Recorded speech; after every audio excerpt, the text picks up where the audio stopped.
Victorian London, 1888. There are secrets buried beneath London's stones that the city would rather drown in the Thames than let see daylight. Amy Hart was the woman who almost drowned with them. Chapter 1: The Fog of Whitechapel. The fog rolled in off the Thames like a living thing. It came every autumn evening, thick and yellow and smelling of coal smoke, river mud and something older, something that seemed to breathe up from the cobblestones themselves, as if the city exhaled the sins of the day once darkness fell. By 8 o'clock on the night of the 3rd of September, 1888, the streets of Whitechapel had been swallowed whole. The gas lamps that lined Commercial Street burned with a pale, ghostly halo, their light going nowhere, illuminating nothing beyond a circle of damp amber that made the shadows beyond them seem all the more absolute. Amy Hart pulled her shawl tighter and walked faster.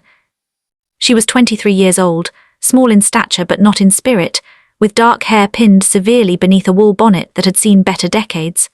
Her boots were good, her one vanity, purchased the previous Christmas from a cobbler on Aldgate High Street who had given her a decent price because he'd known her father. Everything else she wore was practical to the point of severity: a grey wool skirt, a blouse mended at the collar, a shawl that had once been her mother's and that she wore more for comfort than warmth. She carried a cloth bag containing the week's work, 14 collar pieces for Madame de Verroux's shop on Hanbury Street, stitched with the kind of precision that earned Amy a fraction more per piece than the other girls, because Madame de Verroux, for all her theatrical French affectations, knew quality when she saw it. Amy knew these streets the way a sailor knows water. She had been born 2 streets east of where she now walked, in a cramped room above a tallow chandler's that no longer existed, replaced by a railway goods depot that rumbled and hissed at all hours. She had grown up threading through these alleyways, had learned to read in a church hall on Brick Lane, had watched her father lose his printing work to a machine, and her mother lose her health to the damp that crept through every wall in Whitechapel like a slow and patient thief. She had buried them both within 14 months of each other, her father in March of 1887 and her mother the following May, and since then she had lived alone in a single room on Dorset Street, which was not, the residents of Dorset Street would have been at pains to point out, the worst street in London, but which was, by most honest assessments, trying very hard for that distinction. She was not afraid of Whitechapel, she had never been afraid of Whitechapel. But tonight something felt different. She had felt it since leaving Madame de Verroux's shop, a prickling at the back of her neck, a subtle wrongness in the air, as if the fog itself were watching. She had dismissed it twice. She dismissed it a third time now, picking up her pace past the dark mouth of Thrall Street, where a group of men stood around a brazier whose orange light made their faces look demonic. The newspapers had been full of it for weeks. The murder of Mary Ann Nichols at the end of August had sent the penny press into paroxysms of Gothic excitement. Whitechapel horror, the headlines screamed, fiend in human form. The women of the neighbourhood had spoken of little else, whispered conversations over the shared pump in the yard, anxious looks exchanged at the soup kitchen on Flower and Dean Street. Amy had read the reports with the same mixture of morbid fascination and practical concern that all women in Whitechapel felt. She was careful, she was always careful. She was careful now, choosing the better-lit route home even though it added 8 minutes to her walk. She passed the 10 Bells pub on Church Street. She could hear the piano from inside, a hammering music hall tune that seemed almost aggressively cheerful against the silence of the fog, and she felt briefly the pull of warmth and company within. She did not go in. Amy Hart did not spend money on warmth and company when she had a landlady who allowed her a small coal allowance and a book of Wilkie Collins that she had been reading for the 3rd time. She turned left onto Fournier Street. The fog thickened, and that was when she heard the footsteps. Not the ordinary footsteps of London at night, the hurrying clatter of someone late for a supper engagement, the slow drag of the exhausted labourer, the purposeful click of a constable's boot on cobblestone. These footsteps were different. They were careful, measured, maintaining a specific distance behind her with the kind of deliberateness that could not be accidental. Amy did not break stride. She had grown up here. She knew the first rule: do not show fear. Do not run unless you must, because running tells them something about the distance between you and safety. She counted the footsteps. 1, 2, 3, and then she turned left sharply into Wilkes Street, a short cut she would not ordinarily take because it was poorly lit and often smelled of something she preferred not to identify. She waited 3 seconds. The footsteps turned left behind her. Her heart, which she had been keeping under strict control, gave one hard, frightened knock against her ribs. She began to walk faster. Not running, not yet, but the kind of fast walking that a person does when they have decided that dignity is a secondary concern. The cloth bag swung against her hip. The collar pieces inside rustled. 14 collar pieces that represented 3 shillings and 4pence, which was the difference between a week with coal and a week without. The triviality of this thought struck her as almost funny, that she was being followed through a foggy London alleyway by God knows what manner of person, and her mind had stopped to calculate her weekly earnings. She turned right onto Fashion Street, heading for Brick Lane, which was wider and better lit, and usually had people on it even at this hour. The footsteps followed, and then she stopped hearing them. The sudden silence was paradoxically more frightening than the sound had been. She stood at the corner of Fashion Street and Brick Lane, her breath coming faster now despite her efforts, and she listened. Nothing. The distant piano from the 10 Bells carried on some trick of the fog, the rumble of a cart somewhere to the north, a dog, the hiss of a gas lamp. Nothing else. She stood there for a long moment, feeling foolish. Of course it was nothing. She was a woman alone at night in Whitechapel, reading murder into the ordinary sounds of the street because she had read too many newspaper reports and frightened herself into a state. The footsteps had been someone else walking the same route, nothing more. There was no particular reason that every set of footsteps behind her had to be. The hand came from her left, out of a doorway she hadn't properly noticed, and closed around her arm with a grip like an iron vice. Amy Hart screamed. Or she tried to. What came out was a short, sharp sound that was cut off almost immediately by a second hand, gloved. She registered, fine leather, not the rough canvas of a labourer, that clamped across her mouth and nose with a practised efficiency that was more terrifying than anything else about the encounter, because practice implied repetition, and repetition implied. She was being dragged backward, into the doorway, into the dark. And as she fought, and she did fight, because Amy Hart had survived too much to go quietly, as she clawed at the gloved hand with her fingernails and drove her heel backward with every ounce of force she could muster, she heard, close to her ear, a sound that she would hear in her nightmares for the rest of her life. A voice calm, almost gentle, almost cultured. "Don't struggle," it said. "It will go faster if you don't struggle." And in the split second before pure survival instinct took over and she stopped thinking entirely, Amy Hart had one crystalline thought. This voice did not belong to this street. This voice was educated. This voice was comfortable. This voice should have been in a drawing room somewhere, sipping port and discussing the affairs of Parliament. This voice had no business in a Whitechapel doorway at night. And then the struggle began in earnest, and there was no more thinking at all. Chapter 2: The Man in the Alley.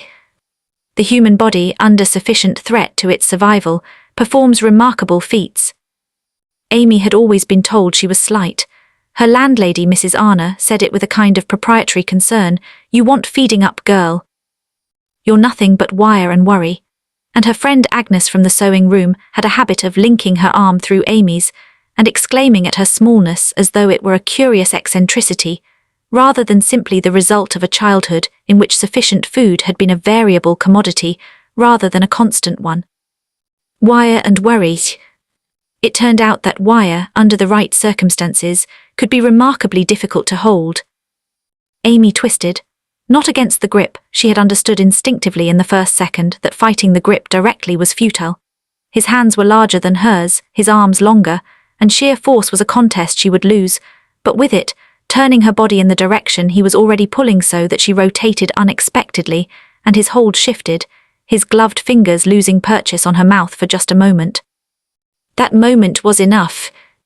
She did not scream again. Screaming had already failed once, and the alley into which she had been dragged, narrow, dark, smelling of ash and standing water, was not the kind of place where screaming brought rescue. Instead, she bit down on the hand at her face with everything she had, tasted leather and beneath it the warm copper suggestion of blood, heard a sound that was not quite a word, something bitten off and controlled, because this man, whoever he was, maintained control even in pain, and simultaneously drove her elbow backward into what she estimated was his midsection. The grip loosened, not much but enough. She wrenched herself forward and ran. The alley was perhaps 40 feet long. In the dark it seemed like 40 miles. She could hear him behind her. She had not disabled him, not truly, only startled him, bought herself perhaps 3 seconds of advantage, and the cobblestones were slick, and she was wearing boots that were good but not made for running, and the cloth bag was still somehow in her hand, swinging wildly, 14 collar pieces and 3 shillings and 4pence rattling along in the dark. She hit the far end of the alley and turned left without thinking, which put her onto a narrow passage she didn't immediately recognize, but there was a gas lamp 20 feet ahead, and she ran toward it as though it were the sun itself. Behind her, footsteps faster now, he had recovered. She heard something else too, a sound she would spend weeks trying to identify precisely, replaying it in the quiet of her room on Dorset Street at 3 in the morning when sleep refused to come. A small sound, metallic, ringing off the cobblestones, the sound of something being dropped. She didn't stop, she didn't look back, she ran. The passage opened onto a wider street, Wentworth Street, she thought, though later she would not be entirely certain, and there were people here, not many, but enough. A woman in a red dress standing in a doorway looked up with dulling curiosity as Amy burst out of the alleyway at a full run. A man walking a dog on the far side of the street stopped and stared. A cart horse, startled, tossed its head and made its driver curse. Amy ran to the woman in the doorway, because the woman was the closest person, and because Amy's legs had begun to understand what her mind already knew, that she needed to stop running, and she needed to not be alone. "Help," she said, and then because that seemed inadequate, "There was a man in the alley, I need." The woman looked at her with eyes that had seen a great deal and been surprised by very little. She was older than Amy, perhaps 35, with a face that had once been pretty, and had since become something more interesting and harder. She looked at Amy's state, the dishevelled hair, the shawl half torn from her shoulder, the wild eyes, and she looked at the alley mouth behind her, and whatever she read in both of these things made her reach out and take Amy's arm in a firm, capable grip. "Inside," she said, "just that." The room she pulled Amy into was small and warm and smelled of cheap perfume and tallow candles. There was a table, 2 chairs, a bed behind a curtain. On the table was a half-eaten meat pie and a glass of gin. The woman poured a second glass without asking and put it in front of Amy. "Drink it," she said. Amy drank it. It tasted terrible and it helped. "Was it the Ripper?" the woman asked. There was no particular drama in her voice. It was the same tone she might have used to ask whether it had been the usual carter making noise in the street. "I don't know," Amy said honestly. He grabbed me. He had my face, he was holding my face. He said," she stopped. She could still hear that voice, cultured and calm, as clearly as if he were still whispering in her ear, "Don't struggle, it will go faster." She found very suddenly that her hands were shaking. "He dropped something," she said. "In the alley, when I bit his hand, he dropped something." The woman, whose name Amy would later learn was Maggie Doyle, and who would prove to be a more significant figure in Amy's subsequent weeks than either of them could have imagined in this moment, refilled Amy's glass without comment. "Go back and look at it, would you?" Maggie said, not without sympathy. "In the morning, maybe, when it's light." "In the morning," Amy agreed. Her hands were still shaking. She wrapped them around the glass. "Are you hurt?" Maggie asked. Amy took inventory. Her arm would bruise where he had grabbed it. Her shoulder ached from the wrench of pulling free. Her throat was sore in a way that suggested fingers had been close to it at some point, though she couldn't clearly remember the moment. But she was breathing. She was whole. "No," she said, "I don't think so." Maggie looked at her steadily. "You're lucky," she said, and then in a quieter voice, "The others weren't." There was nothing to say to that. Amy sat in the warm, tallow-smelling room and shook, and Maggie Doyle, who had seen too much of Whitechapel's night to be shocked by any of it, sat across from her and let her shake, which was, in its way, the most kind and practical thing anyone could have done. But even as she sat there, Amy's mind, that practical, threading, measuring seamstress's mind, kept returning to 2 things. The voice, cultured, controlled, educated, and the sound of something dropping on the cobblestones, small, metallic, ringing. She would go back to that alley in the morning. She would go back because she was Amy Hart, and Amy Hart did not leave things unexamined. She would go back, and she would find whatever he had dropped, and then she would take it to the police, and they would. She would take it to the police. And everything would be resolved. She believed this in the small warm room, with the gin settling warm in her stomach, because she was still young enough to believe it. She would stop believing it within 48 hours. But for now, she believed it. She sat and shook and believed it, while outside in the fog, the gas lamps burned their pale and useless circles of amber light. And somewhere, on some other street, in some other alley, something happened that Amy would not read about until the following morning, when the newspaper boy on Brick Lane would shout the headline in a voice hoarse with excitement and horror. Ripper strikes again, double event, 2 women found dead. The same night, the same fog, the same streets Amy had just run through. She had been closer to Jack the Ripper than she knew, and though she didn't know it yet, he had been just as close to her, close enough to see her face. Close enough to remember it. Chapter 3: The Pocket Watch. She went back at dawn. Maggie had offered her the bed, or more precisely, half the bed, which Amy had accepted, sleeping in her clothes with her boots on and her cloth bag clutched to her chest in a way that would have struck anyone watching as either touchingly paranoid or entirely reasonable, depending on what they knew about the streets outside. She slept for 3 hours and woke at first light with a head that was clear and a resolve that had hardened overnight into something almost crystalline. The fog had thinned but not gone. Dawn in September came grey and reluctant to Whitechapel, seeping between the rooftops like a rumour rather than arriving with any conviction. Amy left Maggie asleep and stepped out into the street, which was beginning its morning process. The milk cart on its rounds, the men going to the early shifts at the brewery and the tannery and the railway goods depot, the children appearing from doorways with the kind of immediate alertness that children in these streets developed early, because alertness was a survival skill. She found the alleyway on her second try. The fog had confused her geography the night before, but in daylight she recognized the configuration, the angle of the buildings, the chipped stone of the far wall, the iron hook set into the brickwork that was used, she thought, for hanging barrels during deliveries from the brewery that must have occupied these premises at some point in the past. She walked in carefully, watching where she stepped. The cobblestones were wet and black. There was a smell of something she didn't want to examine too closely near the far wall. The alley was perhaps 3 feet wide at its narrowest point, and her struggle of the previous night had taken place. She reconstructed it carefully, somewhere in the first 15 feet, near the entrance from the passage she'd been dragged from. She found it almost immediately.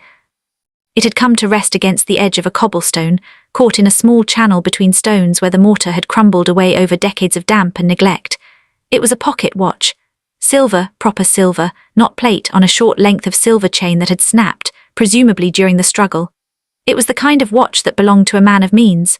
Not extravagant, it was not the sort of thing that would have been worn by the very wealthy, who preferred gold. But solid, well-made, and expensive by any standard that applied to Amy's world. She picked it up carefully, using the edge of her shawl rather than her bare fingers. She was not sure why she did this. It was an instinct that would prove, in retrospect, to be either remarkably perspicacious or entirely beside the point, depending on which school of detective fiction one subscribed to. She turned it over in her shawled hand. The front of the watch was plain, with a simple cartouche.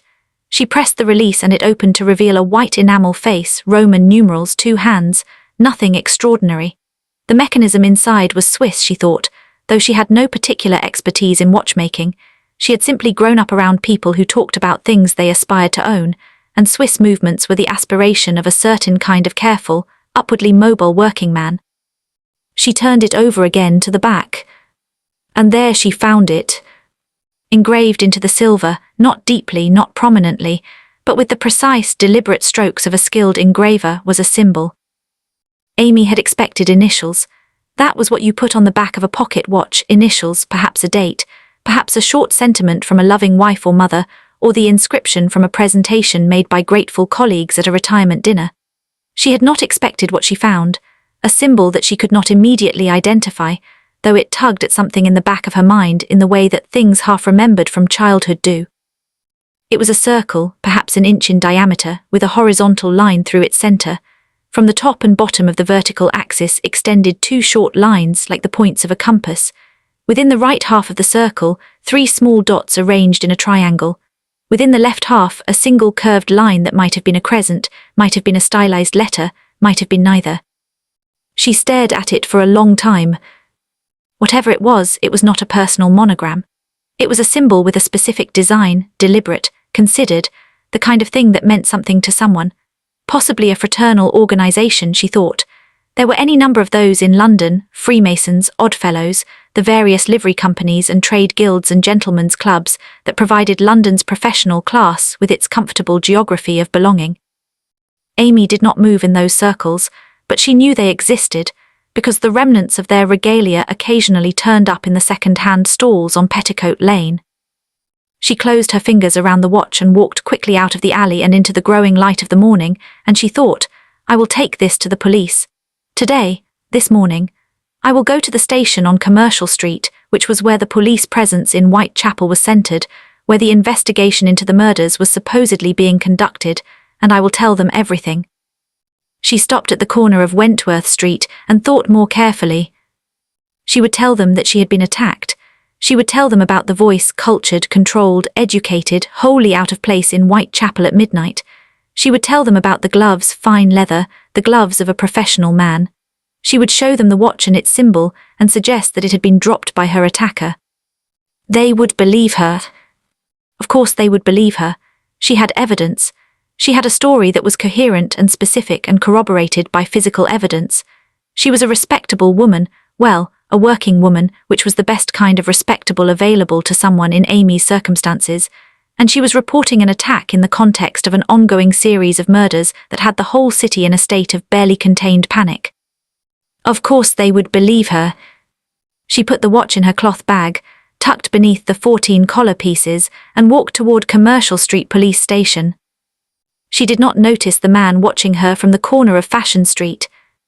She would later think about this, about what she had missed in those early hours, about how thoroughly she had failed to appreciate how much had already changed from the moment her fingers closed around that silver watch. She would think about the man on the corner, who had a round, forgettable face and a brown coat and a hat pulled low, and who stood quite still as she walked past, and who then turned and walked in the other direction. She would think about what it meant that someone had been watching the alley. But that came later. For now she walked to Commercial Street Station with the watch in her bag and hope in her chest, and she could not have known, how could she have known, that she was walking from one kind of danger directly into another. The kind of danger that wears a uniform, the kind that sits behind a desk and looks at you with patient, barely concealed contempt, and whose dismissal, in its way, will do more damage than a knife in an alley.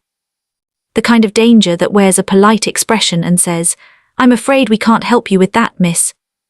Chapter 4. Nobody believes her. The desk sergeant at Commercial Street Police Station was a man named Flanders. She would remember his name because she took deliberate note of it, with the sensation of someone who understands they may need to reference this conversation later. He was perhaps 50, with magnificent side whiskers and the particular look of an official who has been asked questions he considers beneath him so many times that his face has permanently settled into an expression of preemptive dismissal. He let her speak. She would give him that. He let her tell the entire story, the footsteps, the alley, the grip, the voice, the struggle, the dropped watch, without interrupting more than twice, and those interruptions were merely for procedural clarifications, dates and times and exact locations, delivered in the tone of a man taking down a report he has no intention of acting upon. When she finished, he looked at her for a moment. And you say the watch was found in the alley, he said. Yes, this morning at first light, where he dropped it during the struggle. She placed the watch on the desk between them. Sergeant Flanders looked at it without touching it. And you believe this was the individual responsible for the Whitechapel murders, he said. I believe it may have been. The attack fits the pattern. The approach was similar to what has been reported, and the voice was not what you'd expect, educated, not from Whitechapel. Flanders looked at her steadily. Many educated men pass through Whitechapel after dark, miss. It's not unusual. Many educated men do not grab women in alleyways and hold their hands over their mouths, Amy said, keeping her voice very level. That's so. He picked up the watch, examined it briefly, set it back down. You say he was tall. Taller than me. I'd put him at 5 feet 10 or 11. Build. I couldn't clearly see. He was strong, controlled. She paused. The gloves were fine leather, kid leather, I think, the kind a gentleman wears. Something shifted in Flanders' expression, very slightly. Not belief, not quite. More the look of a man who is deciding how to word something he has already decided to say. Miss Hart, he said, I don't doubt that you had a frightening experience last night. The streets of this neighborhood are dangerous, and there are men who prey on women as there have always been. However, he paused as if constructing a delicate structure. The investigation into the Whitechapel murders is being conducted at the highest level. We have significant resources deployed.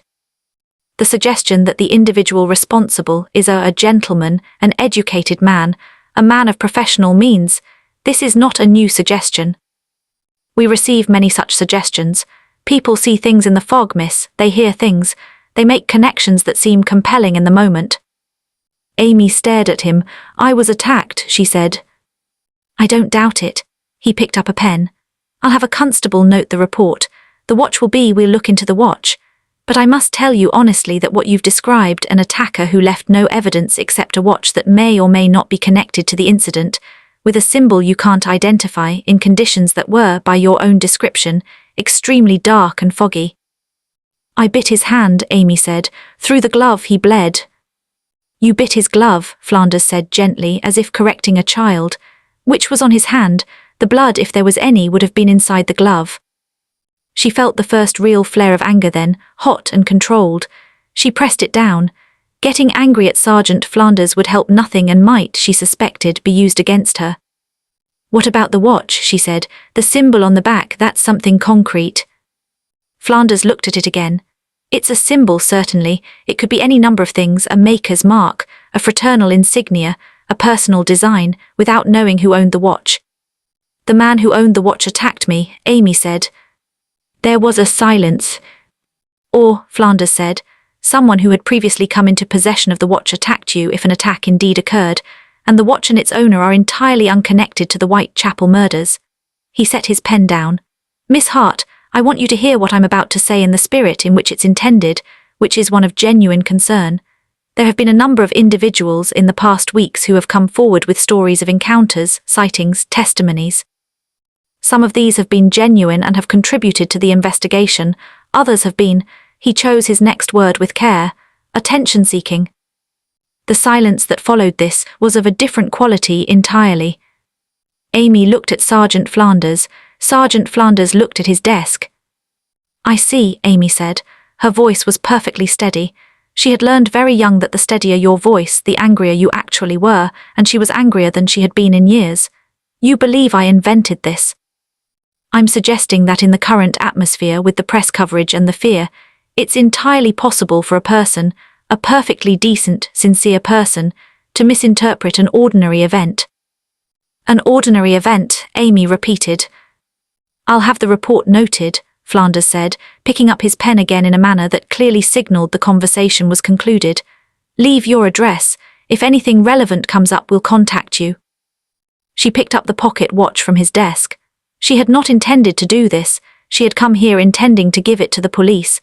But something in Flanders' expression, something in the gentle condescension of perfectly decent, sincere person, made her fingers close around it and put it back in her cloth bag.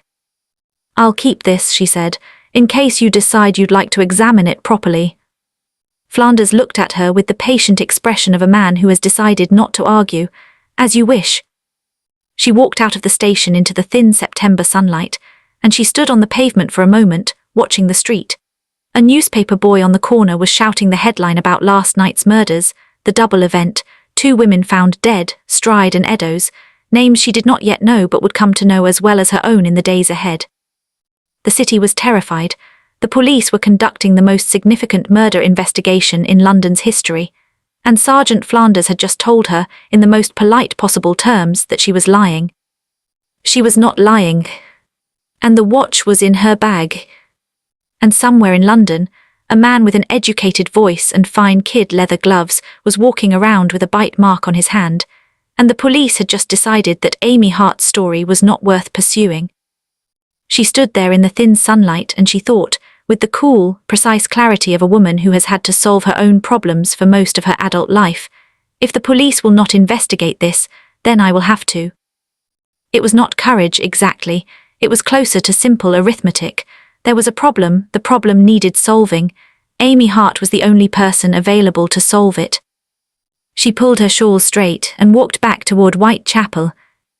She had 14 collar pieces to deliver to Madame Devereux, and a pocket watch with a symbol she couldn't identify, and the beginning, just the very beginning of a plan. She did not notice as she walked that she was being followed again, not by the same presence as last night, lighter, less threatening, almost professional in its discretion. A young man, perhaps 25, with a notebook in his coat pocket and the kind of shoes that looked expensive but were actually wearing through at the heel, which is the particular shoe situation of a journalist who is paid irregularly and spends what he has on looking the part. His name was Thomas Adler. He worked for the East London Observer, and he had been watching the entrance to Commercial Street Station since 7 o'clock that morning, because he had an instinct, developed over 3 years of covering Whitechapel's crime beat, that sometimes the most important story was not the headline, but the person who came to report it. He followed Amy Hart at a careful distance and he wrote in his notebook, "Woman 20s brought something to CCS. Watch, small object, walked out angry, kept the object, address." He would find the address. He was very good at finding addresses. Chapter 5, The First Warning. The note arrived the following morning. Amy found it pushed under her door sometime in the night. She was a light sleeper, always had been, and she had not heard it arrive, which meant either that it had been delivered with exceptional quietness or that she had, for once, slept more deeply than usual, which would be understandable given that the previous 36 hours had included an attempted murder, 3 hours of sleep in a stranger's bed, and a visit to the police that had done nothing except make her angry. It was a plain piece of paper, folded once. The handwriting was neat, almost copperplate, educated. She noted immediately another educated hand, and the message was 7 words. "What you found is not yours to keep." She read it twice. She turned it over, nothing on the back. She sat on the edge of her bed with the note in her hand and thought about what it meant, calmly and systematically, the way she thought about a particularly complex piece of needlework, identifying the structure before attempting the execution. It meant someone knew she had the watch. It meant someone had followed her from the alley or from the police station or from some point in between and had found her address. Dorset Street. The address was not a secret. Mrs. Arna's was a lodging house. Her name was on the door. It was the kind of address that could be found without too much difficulty. But still. It meant the watch mattered. It meant the man who had attacked her or someone connected to him was sufficiently alarmed by the watch's absence to send a note. And a note meant she turned this over carefully. A note meant they wanted it back without further violence, or at least that they were trying that avenue first. A note rather than a person at the door. A note rather than another alley. This was, she supposed, meant to frighten her into compliance. It was a reasonable strategy. She was a working-class woman alone in Whitechapel. She had already been to the police and been dismissed. She was, by any rational calculation, someone who could be frightened into returning a watch and keeping her mouth shut about the whole business. She was not frightened, or rather she was, but fear had always had a curious effect on Amy. It clarified things. It burned off the peripheral and left the essential standing sharp and clear, the way sunlight through fog eventually burns it off and reveals the building that was always there. The essential thing was this: the watch was important, someone wanted it back, the police hadn't helped, she was alone. These facts assembled pointed in one direction. She needed to understand what the symbol meant. She dressed and went downstairs, where Mrs. Arna was in the kitchen making a noise with pots that suggested either cooking or a serious disagreement with the kitchen equipment, and the smell of toast and coal smoke competed with each other in the narrow hallway. Mrs. Arna was a short, wide woman of indeterminate age who had been running this lodging house since before Amy was born, and who had an opinion about everything that she shared freely and early in every conversation. "You look terrible," Mrs. Arna said, which was her version of good morning. "I need to find a library," Amy said. Mrs. Arna looked at her. "You found a library when you were 9, you've known where it is since." "I need a specific kind of library, one with records, directories, fraternal organizations, that sort of thing." Mrs. Arna set a piece of toast on the table without being asked.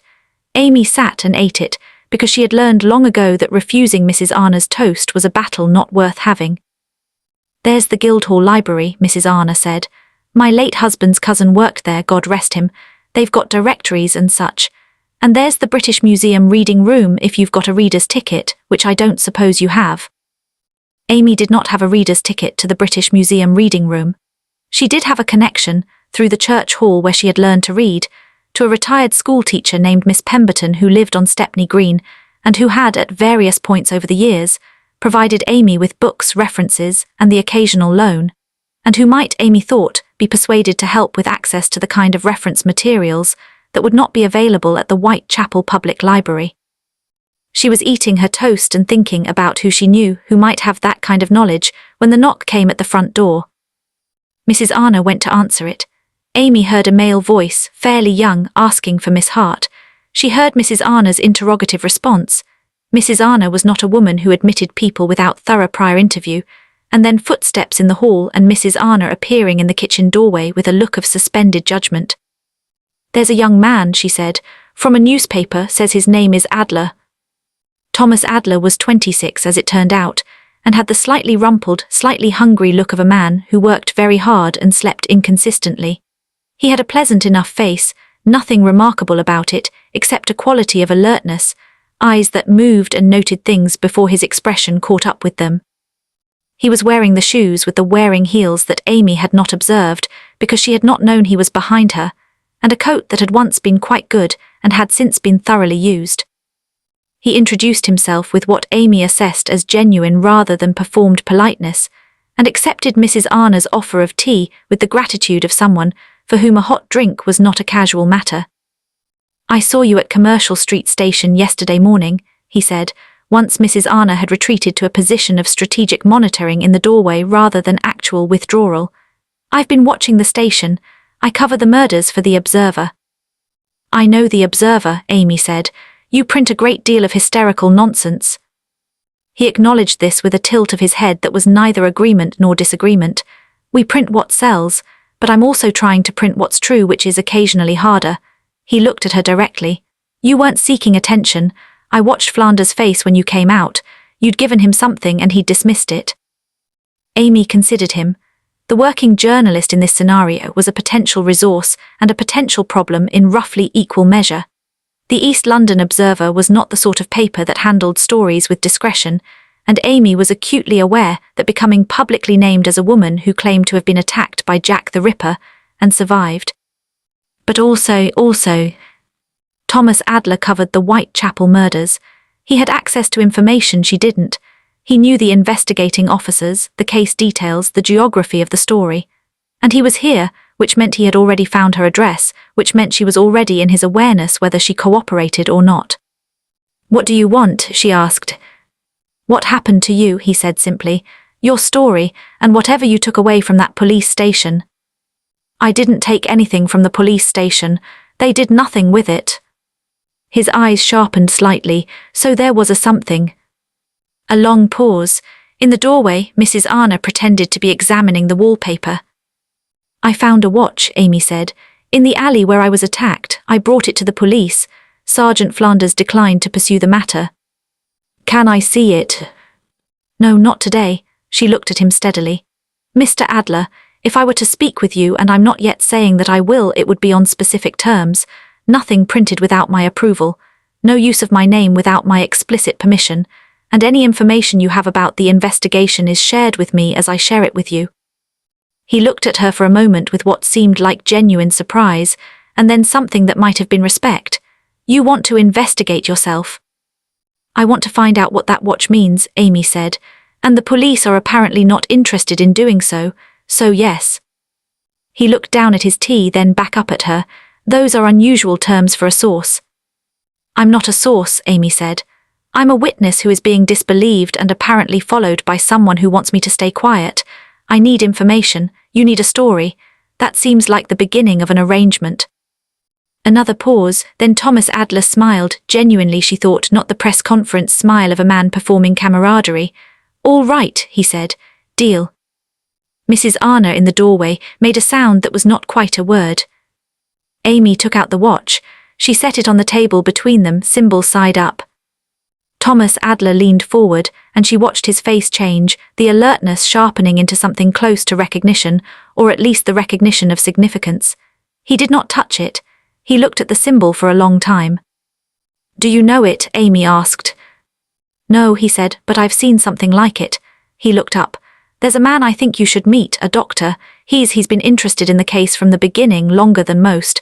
He knows things about London that most people don't, about its underground history. He paused. He's a strange man, but not dangerously strange, just what?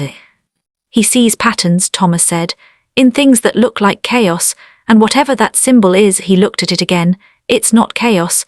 Someone designed it very deliberately, and a man like that might know what it means.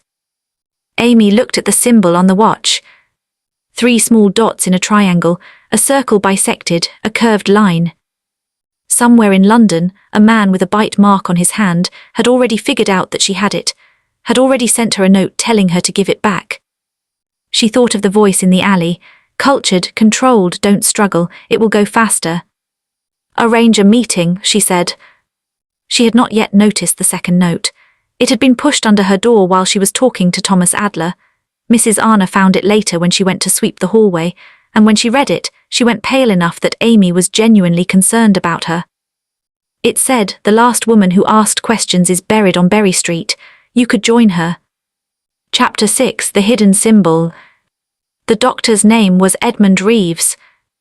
He lived on Montague Street, in the shadow of the British Museum, an address that felt, Amy thought, almost too appropriate for a man described as knowing things about London's underground history. The house was narrow, 4 stories, and looked as though it was engaged in a slow competition with the houses on either side to see which could accumulate the most books in its windows. Even from the street, Amy could see shelves through the glass, books stacked horizontally on top of books, papers wedged between them, what appeared to be a geological survey map pinned to the inside of the front bay window. Thomas Adler had described Reeves as approximately 60, a retired consultant physician who had been involved, at various points in his career, with the Society of Antiquaries, the Folklore Society, and at least one government committee whose precise remit he had declined to specify. He had published 2 books, both on the history of secret societies in England, and both long out of print. He had been taking a peripheral interest in the Whitechapel murders since the beginning, Thomas said, not as a ghoul, but as a pattern reader, a man who thought the killings had a structural logic that the police were missing. He'll want to see the watch, Thomas had said. He may not want to admit what he knows about it at first, he's cautious, but he's honest. Amy had thought about Reeves on the bus and on the walk from the nearest stop, had thought, specifically, about the question of trust. She was in the process of deciding to trust 2 people she had met in the last 24 hours, a journalist who needed a story and a doctor who had read too many books about secret societies. The rational case for trusting either of them was limited, but the alternative, continuing alone, with only a watch she couldn't decode and warnings she couldn't trace, was also limited, in a more immediately dangerous way. Edmund Reeves answered the door himself, which seemed to surprise no one. He was exactly as Thomas had described, approximately 60, with a white beard that might have been trimmed at some point in the past, and had since resumed its own agenda, and eyes of a pale grey that were the sharpest thing about him. He wore a smoking jacket and had ink on his right forefinger, and the look of a man interrupted mid-thought who is deciding whether the interruption is worth it. He looked at Thomas Adler with mild tolerance. He looked at Amy with something sharpening toward interest. The woman from Whitechapel, he said.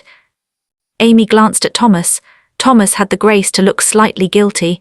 I may have mentioned you, he said, in general terms. I described you as the most potentially important witness in the Whitechapel case, Reeves said, with the air of a man who sees no reason to pretend to tact. Come in, both of you, I've been waiting. The interior of the house confirmed everything implied by the exterior, and then exceeded it. Books were the primary decorative feature, but they competed with an extraordinary collection of objects, framed documents, a display case of coins, several ceremonial objects in glass boxes that Amy didn't recognize, rolled maps in brass cylinders, and on one wall an enormous pin board covered with newspaper clippings, photographs, and handwritten notes, connected by various lengths of coloured string in the manner of a man, constructing a theory so large it had overflowed his head, and required external storage. She looked at the pin board. The newspaper clippings were about the Whitechapel murders, but there were other clippings too, older ones about other things, deaths, accidents, financial scandals, a parliamentary committee hearing from 5 years ago, and photographs in men in formal dress, the kind of photographs taken at institutional events, galas, society dinners. Sit down, Reeves said, already moving to a cluttered table where he cleared enough space for the three of them by the simple expedient of moving several piles of papers to the floor. "Show me the watch." Amy sat. She took out the watch and set it on the cleared space on the table. Reeves did not pick it up immediately. He looked at it for a long moment, first at the front, then when Amy turned it over at the symbol on the back. His expression did not change. He had, she thought, the face of a man who had trained himself not to react in the moment, to keep his responses internal until he had decided what to do with them. Then he stood, went to one of the bookshelves, and returned with a large volume, a reference work of some kind, its spine too faded to read, which he opened with the ease of a man who knows exactly which page he needs. He placed it on the table. The page showed a series of symbols, engraved images from what appeared to be objects, rings, medallions, document seals. Some of the symbols were familiar from popular culture, things Amy half recognized from church windows or heraldic devices. Others were strange, geometric, the kind of abstract design that seemed to reference something rather than represent it directly. Reeves put his finger on one of the symbols on the printed page. It was not identical to the one on the watch, but it was close, unmistakably of the same family, the same visual language, a circle, a bisecting line, dot arrangements. "This," Reeves said, "is a variant of the seal of a fraternal organization called the Order of the Silver Chain. It was founded, as best I can determine, in 1841. Its membership historically has been drawn from the professional and upper-middle classes, physicians, lawyers, civil servants, members of parliament allegedly, officers." He paused. "The order is not well known because it prefers not to be. It has no official addresses, its records are not publicly available. It is not, like the Freemasons, a reasonably open fraternal organization that can be looked up in directories." He looked at Amy. "It is the kind of organization that maintains secrecy as its primary function." The room was very quiet. Outside, a carriage passed on Montague Street. "What does it do?" Amy asked. Reeves looked at her steadily. "Officially, mutual aid, charitable works, the standard rationale for fraternal organizations.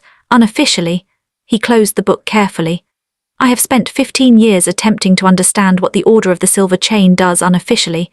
I have found references to it in connection with a number of events that might, generously, be described as irregular. The bankruptcy of a judge in 1872, shortly before he was due to preside over a case involving certain commercial interests, the unexpected withdrawal of a parliamentary candidate in 1876, a man running on a platform of public health reform that would have affected a number of major industries, the death of a journalist in 1880 who had been investigating." He paused, chose his next word, "labor practices." Thomas Adler had gone very still on the other side of the table. "You're saying this organization is corrupt," Amy said. "I'm saying this organization operates in ways that serve the interests of its members, potentially at the expense of others, and that it maintains its secrecy with some vigor." Reeves picked up the watch and looked at the symbol again. A man who wore this watch was a member of the Order, possibly a senior member given the quality of the piece. He set it down. "Miss Hart, I need you to understand something. If your attacker was a member of the Order of the Silver Chain, and if he used his attack as part of the pattern of the Whitechapel murders, then what you are dealing with is not simply a murderer. You are dealing with a murderer who has powerful, organized and motivated protection." Amy thought about Sergeant Flanders' polite dismissal. "Could the police be members?" she asked. A silence. "Some of them," Reeves said. "Yes." She looked at the watch on the table. She thought of the note. "What you found is not yours to keep." She thought of the second note, the worse one, the one about the buried woman. She thought of the voice in the alley, controlled, educated, at home in its own power. "Show me the rest of what you have," she said, nodding toward the pin board. "All of it." Reeves looked at her. Then slowly the ghost of something appeared in his expression, not quite a smile but the precursor of one. Respect, perhaps, or its close relative. "Very well," he said. He stood and crossed to the pin board, and he began to talk. And Amy sat and listened and understood, piece by piece, that the alley on the night of the 3rd of September had not been an accident, that she had not been chosen at random, that whatever Jack the Ripper was, whatever drove him, it was threaded through with something larger and darker than the individual horror of a man in the fog. She understood this, and she was not, despite everything, afraid. She was furious, and fury she had found was a much better fuel for what lay ahead. Chapter 7: Secrets Beneath London. Reeves' full account took 4 hours. He talked and Amy listened, and Thomas Adler took notes in a shorthand so compressed it appeared to the casual observer to be a different language entirely. Outside the windows of the book-filled house on Montague Street, the September afternoon worked through its short cycle and tipped toward evening, and Mrs. Reeves, who had not been previously mentioned and whom Amy had not anticipated, appeared at 2-hour intervals with tea and biscuits with the complete unconcern of a woman who had long since made her peace with her husband's peculiarities. The picture that Reeves painted was not a simple one. It was the kind of picture that takes shape slowly, in layers, like a painting built up with glaze over glaze, each layer transparent in itself, but adding depth and colour to everything beneath it. The Order of the Silver Chain had, he believed, at least 40 active members in London at the present time, and perhaps twice that number in the wider country. Its membership criteria were not entirely clear, but the pattern he had identified suggested that members were typically men who occupied positions of authority or influence, not the very highest positions, which attracted too much scrutiny, but the intermediate ones. The men who advised, who administered, who drafted policies and heard cases and approved contracts. The men, in short, through whose hands the actual workings of society passed, as distinct from the men whose names appeared in the newspapers. Power, Reeves said, is rarely located where it appears to be. The Queen does not run the empire. The Prime Minister does not run the government, in any real sense. Power is distributed through layers of administration, and the men who actually control the flow of information, money and decision-making are often invisible to the public. And you believe the Order controls some of these men, Amy said. I believe the Order is composed of some of these men, and that their membership serves as a network through which influence is coordinated and exercised. He paused. Think of it as a second government, unofficial, unelected, accountable to nothing except its own interests. Thomas Adler looked up from his notes. Is there evidence, documented evidence? There are records, Reeves said carefully. Documents that I believe exist that would corroborate what I've described. The Order keeps detailed records of its membership, its meetings, its activities. The reason these records are significant, and the reason the Order has gone to considerable lengths to ensure they remain inaccessible, is that they would establish with some clarity the identity of the membership, and several of those members have over the years been involved in events that would not survive public examination. Amy thought of something. You said several of those events involved deaths, the journalist in 1880, others. Yes. Were any of those deaths ever investigated? Yes, all of them were investigated. All of them were ruled accidental or natural. In 2 cases, the coroner who presided was, I believe, a member of the Order. He said this with the flat precision of a man who has long since stopped being surprised by the shape of the world. Where are the Order's records kept? Amy asked. A pause is. This, Reeves said, is what makes the whole business particularly extraordinary. He stood and crossed to the far wall, where a large map of London was pinned beneath a layer of transparent tracing paper on which he had marked various locations in red ink. He pointed to an area south of the city, beneath the Thames. The Order, as best I can determine, maintains a physical record-keeping facility in the Southwark area. There is an old warehouse complex near the river, commercial premises on the surface, but with significant below-ground space that was constructed in the 1860s. The original purpose of the underground space was storage for a wine merchant. The merchant died in 1871.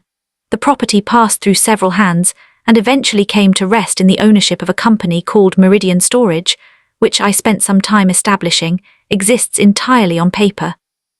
Meridian Storage is a front company, Thomas said. I believe so, yes. Reeves looked at Amy. I have never been able to confirm what is actually stored in that building's underground levels. I have no access. I have no legal standing to compel access. And the local police, the borough force, have never expressed any interest in it. Because some of them are members, Amy said. Possibly, or simply because it is a nondescript warehouse and no one has given them reason to look at it. He sat back down. Miss Hart, I want to be honest with you about something. Everything I've told you today represents 15 years of research. Some of it is documented, some of it is inference, some of it is, I'll call it informed speculation. I'm not a detective, I am a pattern reader, as Mr. Adler has presumably told you. I may be wrong about specific elements of this. But you don't believe you're wrong, Amy said. A long pause. No, he said, I don't. And you believe the Jack the Ripper murders are connected to this organization? Another pause, longer. What I believe, Reeves said, is that the murders are not what they appear. They are presented as the work of a madman, a sexual predator, a monster, something beyond rational analysis. And that narrative is very convenient, because a madman is frightening, but a madman is not connected to anything. A madman doesn't have members. A madman doesn't have friends in the police force and records in a warehouse under Southwark. Then what are they? Thomas asked. His voice was very quiet. Reeves looked at him and then at Amy. I think, he said, that some of the women who were killed knew something, or were perceived to know something. I think they were in contact with someone or had witnessed something that represented a threat to certain members of the order. He paused. And I think the murders were designed to look like the work of a madman, because a pattern of targeted killings to protect a secret society would, if recognized as such, be catastrophic. Whereas a mysterious monster in the fog of Whitechapel, that is simply a horror story. People understand horror stories. They don't ask the right questions about horror stories. The room was silent. Amy thought about the women, about Polly Nichols and Annie Chapman and the two from the previous night, whose names she had now read in the morning paper. Elizabeth Stride, Catherine Eddowes, women she had not known, women of Whitechapel like her, working women, struggling women, women who were already on the margins of a world that had little use for them. And someone had decided that their deaths were useful. She felt something cold move through her that was not quite anger and not quite grief, but contained elements of both, a kind of hardened, determined sorrow. I need to get into that warehouse, she said. Thomas looked at her, Reeves looked at her, neither of them said anything immediately. I know how that sounds, she said, but if the records are there, if there's evidence there, then that's the only way to prove any of this. Everything else you have is inference, patterns, connections. A newspaper can't print patterns and connections without being sued into oblivion. She looked at Thomas. And the police won't act on inference. They've already decided what this is, a madman in the fog. They're not going to change that conclusion without evidence that cannot be explained away. Thomas Adler was looking at his notebook with an expression she couldn't entirely read.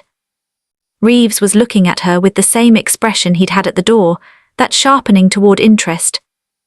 There is another consideration, Reeves said quietly. If you're right that your attacker is a member of the Order and the watch strongly suggests it, then the Order already knows you have the watch. They've warned you twice. I know, Amy said. Going after their records is a significant escalation.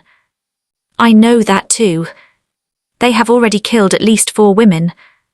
I know, Amy said, which is exactly why someone needs to do this. A long silence. The clock on Reeves' mantelpiece marked the seconds. Then Thomas Adler looked up from his notebook. I know someone, he said, who might be able to help us get in.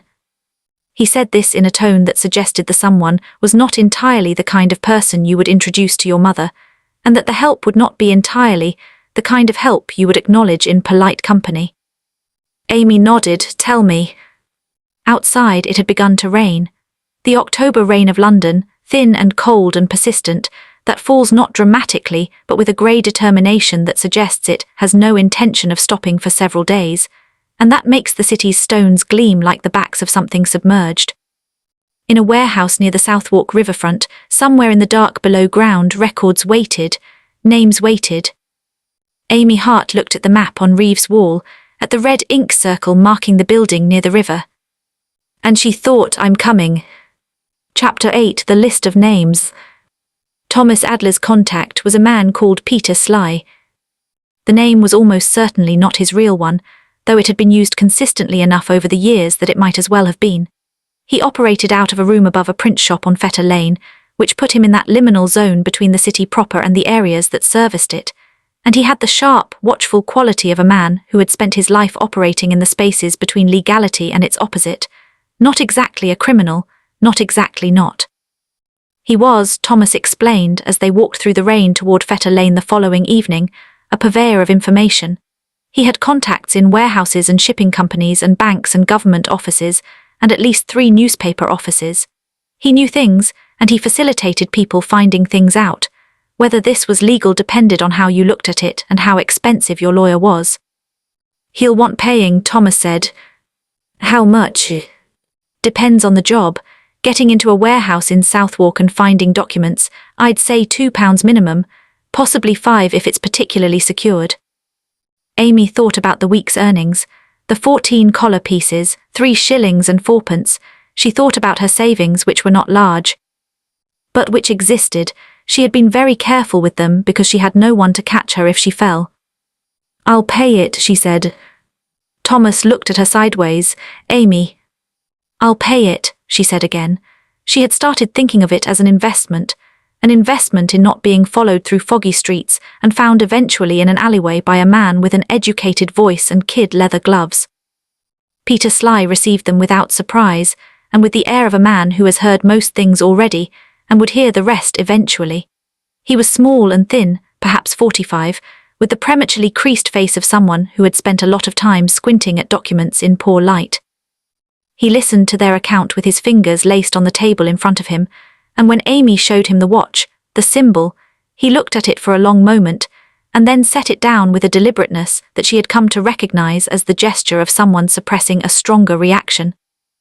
"Meridian Storage," he said. When neither of them confirmed or denied it, he smiled slightly. I've heard the name in a context that made me decide not to look further." He paused. "I want to understand what you're asking for." "We need access to the underground storage level," Amy said. "We need to find documents relating to an organization called the Order of the Silver Chain, membership records specifically. And then we leave with whatever we find." "Are you planning to publish?" He directed this at Thomas. "Yes," Thomas said. Sly considered this. "There are people who would not want that to happen," he said. "We know," Amy said. "People who have shown themselves to be willing to prevent things from happening by," he looked at her, "rather final methods." "We know that too." He looked at them both for a long time. Then, £3, half now, half when you have what you need. "I can get you in, I won't go in with you." He said this with the clarity of a man establishing his exact position on a map. "I will tell you how to get in, and I will tell you where to look, and I will have a way out arranged. What you do inside is your own affair." 2 days later, on a Tuesday night with rain still falling on London, and the streets of Whitechapel thick with police presence in the wake of the double murder, Amy and Thomas Adler stood outside the Meridian Storage warehouse near the Southwark foreshore. The building was exactly as nondescript as Reeves had suggested. 4 stories of Georgian commercial architecture, nothing distinguishing, the kind of building that the city had built 1,000 of in the early 19th century, and that formed, as a result, a kind of visual wallpaper to the urban landscape, present without being noticed. Peter Sly had provided a key. He had provided it with an account of how it had come into his possession that Amy had decided not to examine too closely, and with instructions for finding the underground entrance, which was not through the main building, but through a door in the adjacent alleyway that looked like a coal chute access, and was actually, if you had the right key and knew precisely where to press on the frame, a proper door. The door opened on the first try. Amy went first. This had not been discussed. It had simply happened, both of them moving toward the entrance and Amy arriving there first, and Thomas having the intelligence to not argue about it. The stairs were stone, going down into dark. Thomas had a lantern, a small dark one that could be shuttered quickly. He opened it now and the light fell yellow on the stairs and the walls of raw brick, and they went down. The underground level was larger than Amy had expected. It had the scale of the warehouse above ground, full-sized rooms, proper ceiling height, the bones of its origins as a wine cellar visible in the arched brick ceilings and the iron racks that still occupied some of the space. But the wine was long gone. What occupied it now was storage of a different kind. Filing cabinets, a great many of them, in rows like a library stacks, each one labelled in a simple numeric code. And along one wall, a series of flat map drawers, and above them, a large framed document that proved on closer inspection to be an organisational chart of some kind. Names in boxes, lines of connection. Amy went straight for the chart. The names were not familiar to her, mostly. They moved in worlds she had never occupied, but some of them she recognised from the newspapers: a deputy commissioner of the Metropolitan Police, a senior civil servant at the Home Office, a judge of the High Court whose name had appeared in connection with several significant commercial cases, a physician who held a royal appointment. And connections, lines running between the boxes, indicating what appeared to be subgroups within the organization. One group in the lower right of the chart had a designation she didn't recognize, Sable Circle. The connecting lines from this subgroup ran to several of the most prominent names on the chart. Thomas, she said quietly. He came to look, she heard his breath change. A sub-organization within the organization, he said. A smaller group in a circle, he pointed. And these names. I know, she said. She had already begun opening filing cabinets. The numeric codes meant nothing to her, but Peter Sly had been thorough. He had told her which series of numbers corresponded to membership records, which to financial records, which to what he had described with a careful face as operational records, which was the way someone says a thing without saying it. She found the membership file for the Sable Circle. It was a single folder, relatively thin, with a list of 12 names. Each name was accompanied by a brief biographical entry, profession, address, date of initiation, dates going back as far as 1875. She read them in the lantern light, and her heart rate changed. The 12th name on the list was a man whose profession was given as physician. His address was in Mayfair. His date of initiation was 1882. His name was James Clarence Harwood, M.D. She had never heard the name, but Thomas Adler, standing at her shoulder, made a sound that was not quite a word. What? Amy turned to look at him. Thomas' face in the lantern light was doing something complicated. He was a journalist. She had already learned that journalists kept their reactions carefully managed. Whatever this name meant to him was significant. I know who that is, he said quietly. Tell me. Later, not here. He was already looking around the room, that alertness heightened to something approaching urgency. We need to find the operational records, and then we need to leave, quickly. Amy looked at him for a moment, then turned back to the files.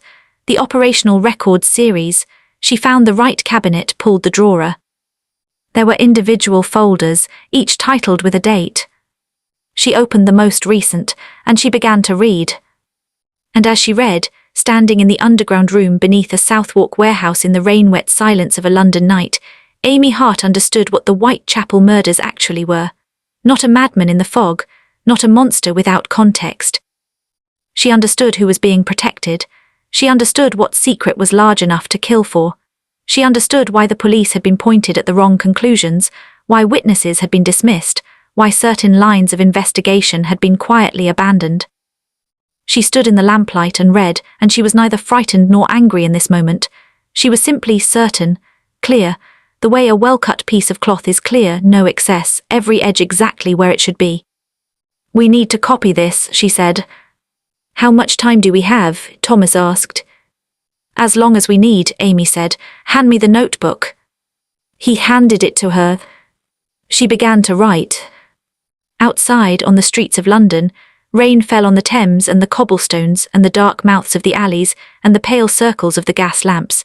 And beneath a warehouse in Southwark, a seamstress from Whitechapel was writing down the names that would change everything. Or would, she thought, if she could get them out of this building. She had not, in the focus of reading and writing, noticed the sound from above, the sound of the outer door opening, the sound of footsteps on the stone stairs. Thomas heard it first. He grabbed her arm, he shuttered the lantern. They stood in absolute darkness, and above them someone began to descend. Chapter 9, The Hunter Becomes the Hunted. In the dark, Amy's hearing sharpened to something almost supernatural. 3 sets of footsteps on the stairs, heavy, deliberate, not attempting concealment, the footsteps of people who believed themselves alone in the building, a low murmur of voices. One of the voices had a tone she thought she recognized from somewhere. Though she couldn't place it immediately, the mind's desperate filing system coming up incomplete under pressure. She counted the steps, 22 stairs which she had counted on the way down, and now in the dark she counted backwards, 6, 5, 4, they were almost at the bottom. She and Thomas were standing in the second aisle of filing cabinets, 8 feet from the stairs. In the dark, in silence with the lantern shut, they were invisible, but only as long as no one brought a light into this part of the room. The organizational chart on the far wall was lit, she realized, by a small permanent gas fitting near the ceiling, something she hadn't noticed in the more immediate brightness of Thomas's lantern. Not bright enough to reach where they stood, but enough that the room was not entirely dark. She could see the foot of the stairs. 3 men, the first carried a lamp, the second and third followed closely. She could not see faces clearly, could read only the general outline of formal clothing. These were not warehouse workers, not laborers sent to investigate a noise. These were men in evening dress or close to it, men who had come directly from somewhere else. The first man set the lamp on the nearest surface and looked around the room with the quick, proprietorial glance of someone checking that his property is in order. His face came into the light. Amy had never seen him before. He was perhaps 50, with the heavy-jowled face of a man who had been stout in his youth and had merely redistributed the weight as he aged, and a white cravat that seemed almost aggressively formal for a midnight visit to a warehouse basement. The second man she didn't recognize either. The third man stepped into the light, and Amy's throat closed. It was Inspector Colin Fraser of the Metropolitan Police. She had met Fraser once briefly at Commercial Street Station. He had walked through Sergeant Flanders' office while she was there, a tall, sandy-haired man of about 45 in a good overcoat, someone Flanders had addressed with quick deference. He had barely glanced at her. She had barely glanced at him. But she remembered his face because she remembered faces, because faces were data. Inspector Colin Fraser was, she now understood, a member of the organisation whose records were in the filing cabinets 3 feet away from where she stood. The first man said something she couldn't quite hear. His voice was low and the basement had a slight acoustic quality that blurred speech at range. She caught fragments. Someone accessed, the alley contact says, and then more clearly with a precision that was deeply alarming, the Hart woman. Her name in this basement, in this context. She felt Thomas's hand find her arm in the dark, a grip that communicated urgency without needing to be a word. Fraser said something in response in a voice that was professionally measured. She heard, under observation, the journalist as well, Thursday at the latest. Thursday at the latest. Today was Tuesday. She had 2 days. The 3 men moved further into the room, toward the far end, away from where Amy and Thomas stood. They moved with a purpose that suggested they had come to retrieve something specific, not to make a general inspection. Amy watched them motionless as they opened one of the cabinets, the operational records, she thought, the same series she had been in, and took out a file. The first man examined it by lamplight for perhaps 2 minutes. Then he said something that the others agreed to, and he put the file back. And then one of them, not Fraser, the second man, whose face Amy had still not fully seen, turned and looked directly into the aisle where she was standing. She stopped breathing entirely. He looked for 3 seconds, then turned away. He had not seen her. The darkness was deeper than it appeared from where he stood, or he had not expected to see anything and so had not processed what his eyes might have been registering. She could not count on that happening twice. The 3 men conferred for another few minutes, moving around the room, and Amy stood in the dark and breathed with absolute deliberateness and thought very carefully about the exit. The exit was the same way they had come in, the only way in or out as far as she knew. The 3 men were between her and that exit. The stairs were at the far end of the room and she was standing 8 feet from them. She looked at Thomas, invisible beside her. She felt him move slightly. He was looking at her, she thought. She reached into her cloth bag. She still carried it everywhere now, a habit, with the watch and her notes and the pages she had already copied from the operational file. She felt through it until her fingers found what she was looking for, a small wrapped parcel of sewing supplies, which she had taken to carrying because her hands needed occupation, and which included a small pair of embroidery scissors and a spool of thread. She took the spool of thread. She waited until the 3 men had moved together to the far end of the room, their backs to her in the lamp's light. She threw the spool hard and low, toward the corner of the room farthest from the stairs, behind one of the larger cabinets. It hit the stone floor and bounced once, twice, and came to rest somewhere in the dark with a series of sounds that were not large but were, in the absolute silence of a basement at midnight, unmistakable. All 3 men turned toward the sound, and Amy and Thomas ran for the stairs. They went up in 3 seconds, she counted afterward. She had counted everything in those days. It was how she kept herself present, and through the outer door and into the alley, and she pulled the door shut behind them, and Thomas grabbed her hand and they ran. They ran through the Southwark streets in the rain, through alleys and across wet courtyards, and neither of them spoke until they were on the south side of London Bridge, on the bridge itself, with the Thames grey and churned beneath them and the lights of the city across the water. Then Thomas stopped and doubled over with his hands on his knees, breathing hard. "Thursday," he said between breaths. "He said Thursday at the latest." "I heard," Amy said. "That's 2 days." "I know," she was breathing hard too, but less hard. She had run more urgently and in worse conditions than this in her life. "I know exactly what it means. It means we have 2 days to do something with what I have." She patted the cloth bag. "Everything I copied, the list of names, the operational records."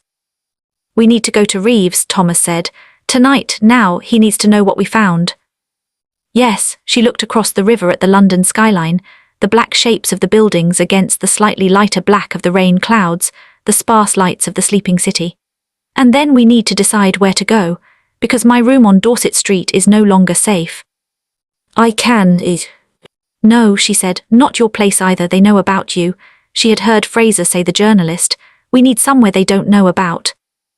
She thought of Maggie Doyle, in the warm room smelling of cheap perfume and tallow, who had said inside and drink it and asked no unnecessary questions. "I know somewhere," she said. Thomas straightened up. In the lamplight on the bridge, rain-wet and out of breath, he looked at her with an expression that had passed beyond anything journalistic and arrived at something more fundamental. "Are you all right?" he asked. It was, she thought, the first time anyone had asked her that since this had begun. "No," she said honestly, "but I'm going to be." She looked back at the city. "I found the list, Thomas. I have the names, all 12 of them." "And one of them is Harwood," he said. "Yes, and you're going to tell me who he is." Thomas looked at the river for a moment, then he looked at her. "James Clarence Harwood," he said, "is the personal physician to 3 members of the current cabinet. He has treated members of the royal household. He is one of the most respected men in London. He has a house in Mayfair and an estate in Surrey and a wife and 4 children. And..." A pause. "And there are rumours, have been for years. Rumours about things that happened at private gatherings in Mayfair, things involving young women, things that were quietly managed and buried. Rumours that I have never been able to get anyone on the record about, that I could never publish because every woman who might have spoken, every potential witness, has at some point gone quiet, retracted, disappeared, or worse." He looked at Amy. "Or worse," she repeated. "The women of Whitechapel," Thomas said quietly, "were not random. I think you already know that." She did. She had read it in the operational records.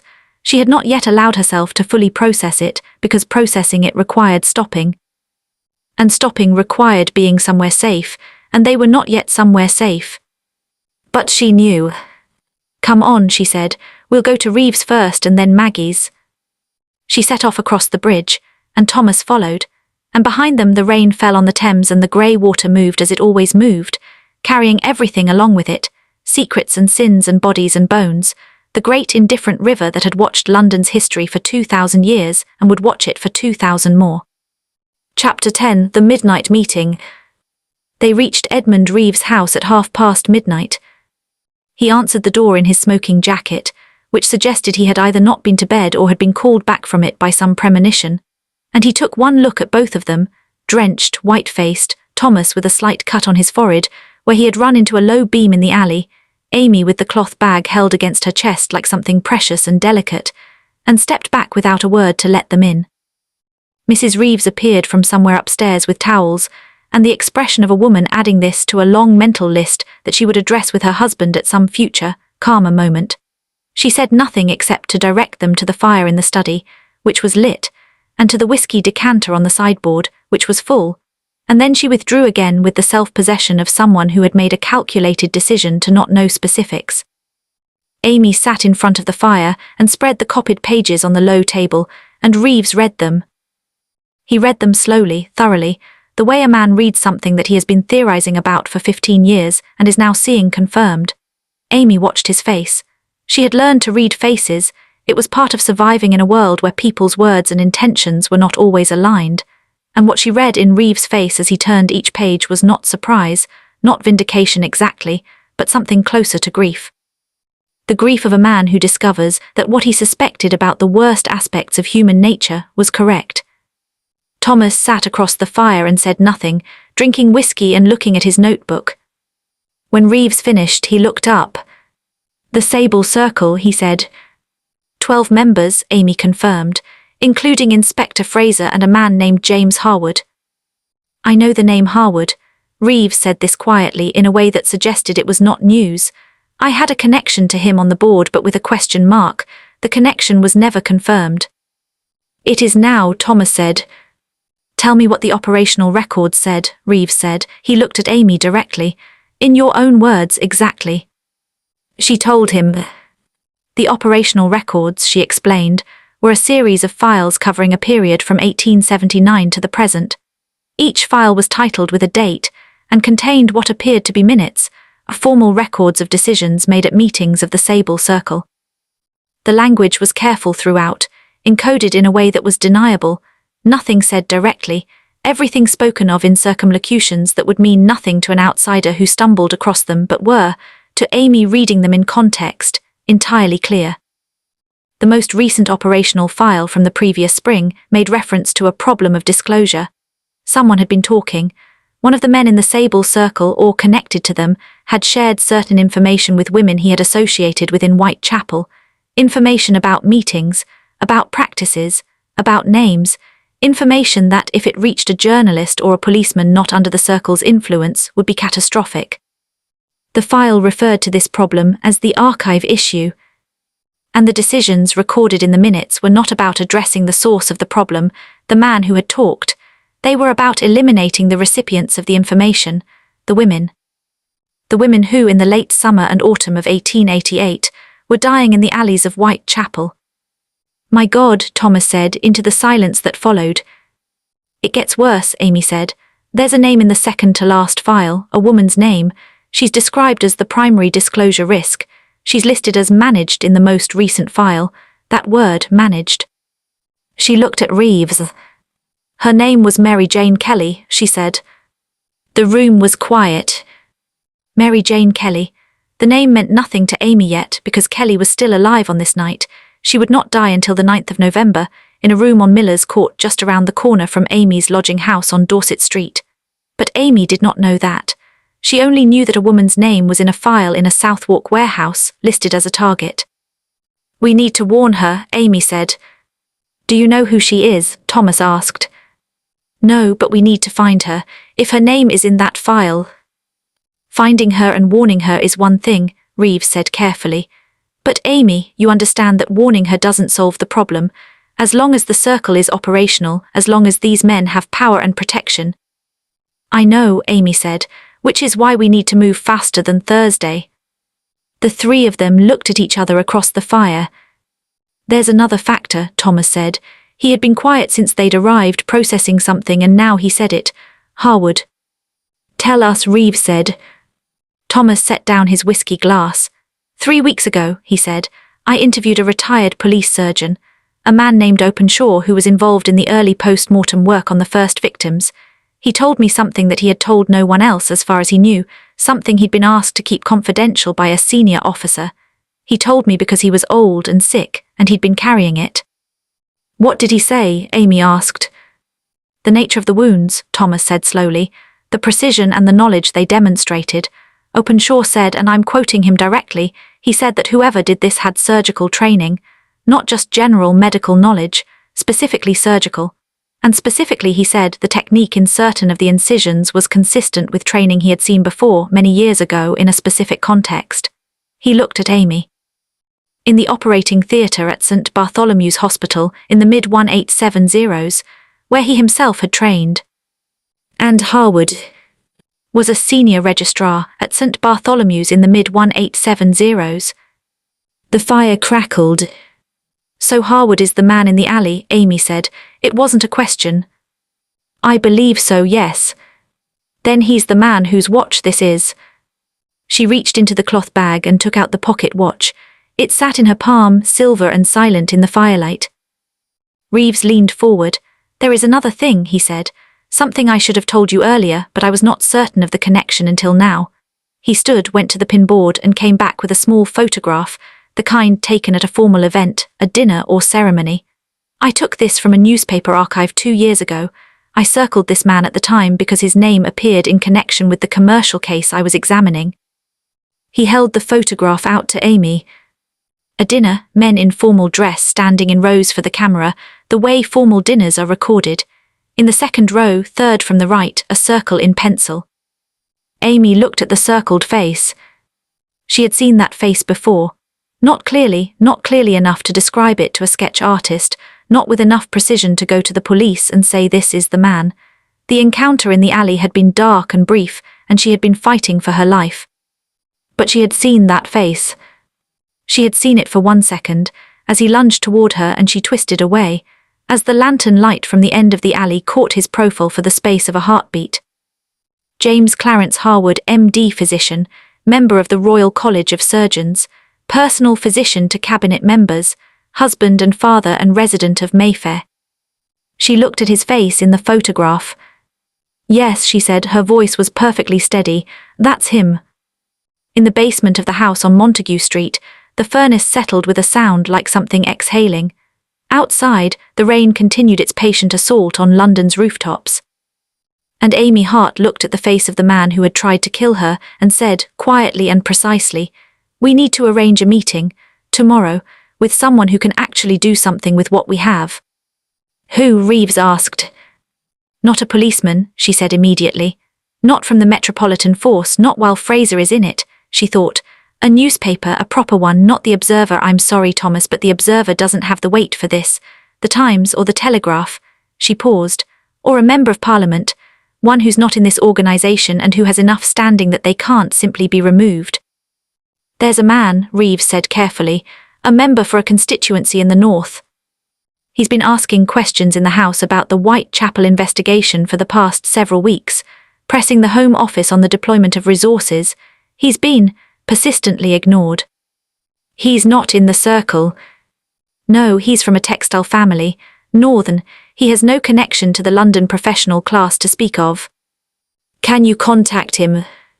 "I can write a letter tonight. He could receive it by the first post tomorrow." Amy nodded. She looked at the watch in her hand. She looked at the copied pages on the table. She thought of the list of names. 12 names, 12 men, each of them connected to the deaths of women in Whitechapel alleys. She thought of a woman named Mary Jane Kelly, somewhere in the city tonight, who did not know that her name was in a file. "Write the letter," she said, "and then I need to find Mary Kelly." She stood. "Amy," Thomas said. She turned. "Be careful," he said. It was not the journalistic reflex of caution. She could hear that in his voice the difference. It was something else, something more personal.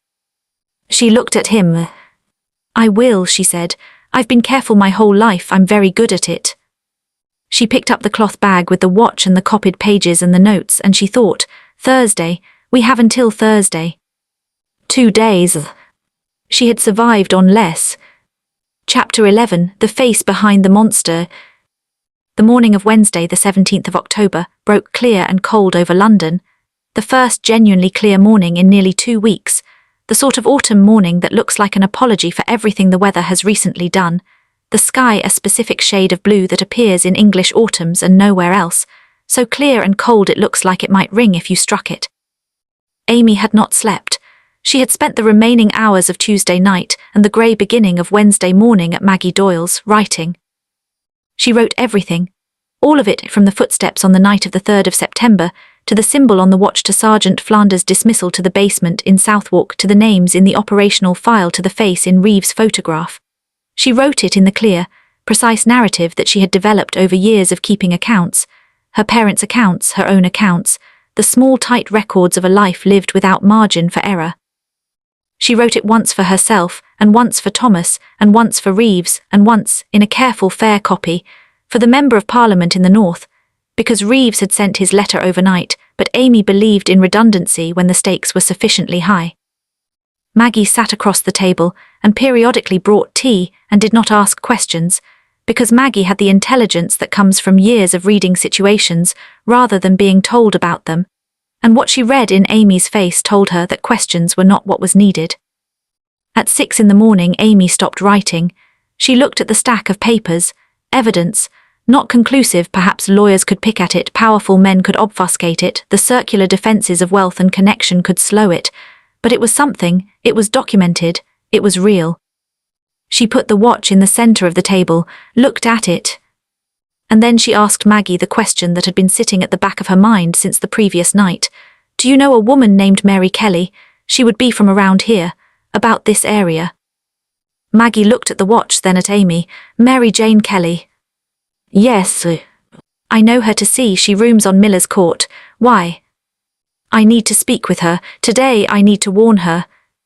Maggie looked at her for a long moment, then she stood and reached for her coat. They found Mary Kelly mid-morning, in the narrow court off Dorset Street, which was, Amy realised with a cold shock of geography, practically around the corner from her own lodging house. Mary Kelly was 25, Irish, vivid and quick-eyed, and she received Amy's account of why she had come with a reaction that was not what Amy had expected. She was not surprised. She was frightened, genuinely, deeply frightened, the kind of fear that has been sitting with someone for a while and has become a constant companion rather than an acute sensation. But she was not surprised. I knew he'd said too much, she said, and Amy understood from her voice that she knew exactly what she was referring to, that the man in the operational file, the man who had talked, whose indiscretion had apparently set the whole bloody sequence in motion, was known to Kelly. Someone she had been connected to. Someone who had, Amy suspected, been trying in his own imperfect and disastrous way to do something with what he knew. She didn't ask who it was. That felt in this moment less urgent than what came next. You need to leave, Amy said, not just London, somewhere outside their reach. I have no money, Kelly said. Amy looked at Maggie. Maggie, without being asked, reached into her dress pocket and put 4 shillings on the table. Amy added 2 more from the emergency reserve at the bottom of her cloth bag. Get the train this afternoon, she said. Go north, Manchester, Liverpool, Glasgow, somewhere large enough to be anonymous. Don't come back until you hear from me that it's safe. Kelly looked at the money, she looked at Amy.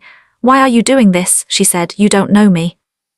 No, Amy said, but you're in a file in a warehouse basement in Southwark, and I know what happens to the women whose names are in that file. She paused. Please go. Kelly went. Not that afternoon. Amy would later learn that she had delayed for reasons that remained opaque, and that this delay would cost her everything. But on the morning Amy spoke to her, looking at the 6 shillings and the conviction in Amy's face, she seemed at least to intend to. That was all Amy could do. She left Miller's Court with Maggie and walked quickly back through Dorset Street, and as she turned the corner toward the lodging house, she saw something that made her stop. There was a carriage outside Mrs. Arna's. Not unusual in itself, deliveries came by carriage on this street. But this carriage had no livery, no markings, and the man standing beside it in a dark coat was the man with the round, forgettable face who had watched her from the corner of Fashion Street on the morning after the attack. The man she had finally noticed, too late perhaps. She took Maggie's arm and turned without breaking stride, walking back the way she'd come. Don't look, she said quietly. I saw him, Maggie said in the same tone. What are we doing? We're going to Thomas, Amy said. Now. She had Thomas's address on a piece of paper in her bag, committed also to memory because she had taken to memorizing things that mattered, in case the paper was taken. She walked through the morning streets of Whitechapel with Maggie at her side and the cloth bag against her chest, and she thought about the shape of what remained. Reeves had sent the letter to the Northern MP. Thomas had a contact at the Times who he was meeting this morning. He had told her this the night before, with a quality of excited urgency that she had recognized as the journalist's version of hope. She had the evidence, the copied pages, the watch, the names. She needed one more thing, the thing that would make the whole structure secure, that would make it impossible to simply deny and bury. She needed a witness who would speak on the record, someone from inside the circle who was frightened enough, or decent enough, or sufficiently persuadable, to confirm what the documents described. She had an idea about how to find one. It was a dangerous idea. It required walking directly toward the most frightening thing available, which was a choice that she had made, she understood, somewhere back in September, when she had gone back to the alley in the early morning and picked up the watch. She had chosen this, she kept choosing it, each step had been a choice and she was still making it. The carriage behind them was following. She could hear it half a street back, moving at walking pace. They were not trying to hide it. They wanted her to know she was being watched. This was a different kind of threat from the notes. It was a public threat, a daylight threat, designed to terrify rather than harm in the immediate term. It meant they hadn't yet decided to move against her directly. It meant they were still hoping she would come to her senses and return the watch and stop. It meant she still had time. She ducked left through a market, not running. She never ran unless she had to. Running was conspicuous and exhausting, and gave ground to the idea that you were prey. And through the crowded stalls of Petticoat Lane, and through a passage she knew from childhood that came out into a courtyard that wasn't on any direct route and emerged onto Middlesex Street, and the carriage, hampered by the market crowd, fell behind and was eventually lost. She found Thomas Adler at 11 o'clock on Aldgate High Street, outside the coffee house where he had arranged to meet her if anything changed. His face when he saw her told her something had. "The Times contact," he said without preamble. "He's interested, very interested. He wants to meet tonight, and he wants to bring a barrister, a King's Counsel he trusts, someone who can assess the evidence for legal proceedings." Amy breathed, "Good." And Reeves had a reply to the letter. "The MP is coming to London. He'll be here by this afternoon." "Good," she said again. "And there's one more thing." Thomas looked at her with the expression of a man delivering information that is both important and complicated. "I've been making inquiries this morning about Harwood, about his movements, his history." He paused. "And I found something that changes the picture." "Tell me." "Harwood isn't the only killer," Thomas said. "I don't think he acted alone. I think there are two of them, at least." The street noise continued around them. A cart rattled past. A newspaper boy called a headline about a parliamentary debate. Amy thought of the operational records, of the careful, committee-style language in the minutes. "The Sable Circle didn't commission one man," she said slowly. "I don't think so," Thomas said. "I think they selected from within their own membership, men with the relevant skills and the rel.